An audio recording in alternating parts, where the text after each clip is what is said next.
la première question, d'abord, que j'aurais dû te poser d'ailleurs, c'est quelles sont les différentes causes d'intoxication aux métaux lourds? Oui, il y a donc les causes environnementales classiques, dont la plus importante en termes de, on va dire en termes de fréquence, c'est le tabagisme.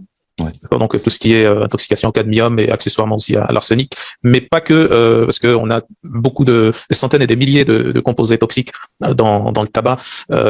Cela ne relève pas des métaux toxiques, mais principalement on a ce problème avec le cadmium, qui d'ailleurs produit à la longue un déficit notamment en vitamine C. C'est l'une des causes en tout cas qui produit ce déficit en vitamine C. Puis il y a l'exposition aussi industrielle. D'accord, donc l'exposition industrielle, c'est si on veut, donc des personnes, des ouvriers, des travailleurs qui travaillent dans des industries, qui manipulent ou qui utilisent ces métaux toxiques et qui sont, on va dire, surexposés à un certain nombre de métaux toxiques ou de métaux lourds. Mais bon, ça, c'est une population bien spécifique. Et puis, il y a également tout ce qui est alimentation. L'alimentation donc contient, si on prend l'exemple par exemple des poissons, on sait très bien que les poissons sont intoxiqués aujourd'hui. La totalité en fait des poissons qu'on trouve dans les mers, les océans, les rivières, etc. sont intoxiqués du moins au mercure. Donc poissons et fruits de mer, et tout ce qui est crustacés et tout ça. Donc ça contient une certaine toxicité, surtout par rapport au mercure, mais pas que. Il y a aussi tous les dérivés donc des hydrocarbures qu'on a, mais ça concerne pas à ce moment-là les métaux toxiques.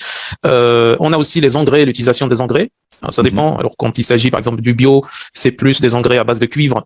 Et donc l'une des dernières études de Santé publique France montre très bien que donc déjà en France on a une intoxication importante. Tout le monde est quasiment intoxiqué à ce type de métaux toxiques, y compris ceux qui consomment du bio. Donc là c'est plutôt des taux élevés de cuivre qu'ils ont trouvé, comparé aux autres pays européens et en Amérique du Nord.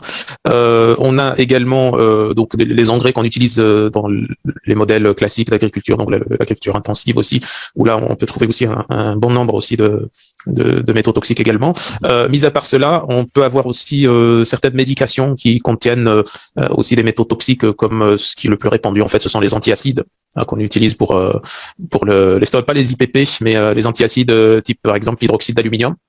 Donc ça c'est aussi une source de toxicité pour les personnes qui prennent ça régulièrement, parce que si c'est des petites quantités ponctuellement, c'est pas très significatif dans ce cas-là. Et puis il y a tout ce qui est carence également en oligo-éléments surtout et en minéraux. Donc en général, lorsqu'on a des carences en certains oligo-éléments, ça favorise en fait le remplacement par d'autres métaux toxiques. Donc et là notamment on a des intoxications notamment à l'aluminium, au cobalt et tout un tas d'autres choses qui peuvent se substituer à certains oligo-éléments. L'iode, par exemple, si on a un déficit en iode, ça favorise plus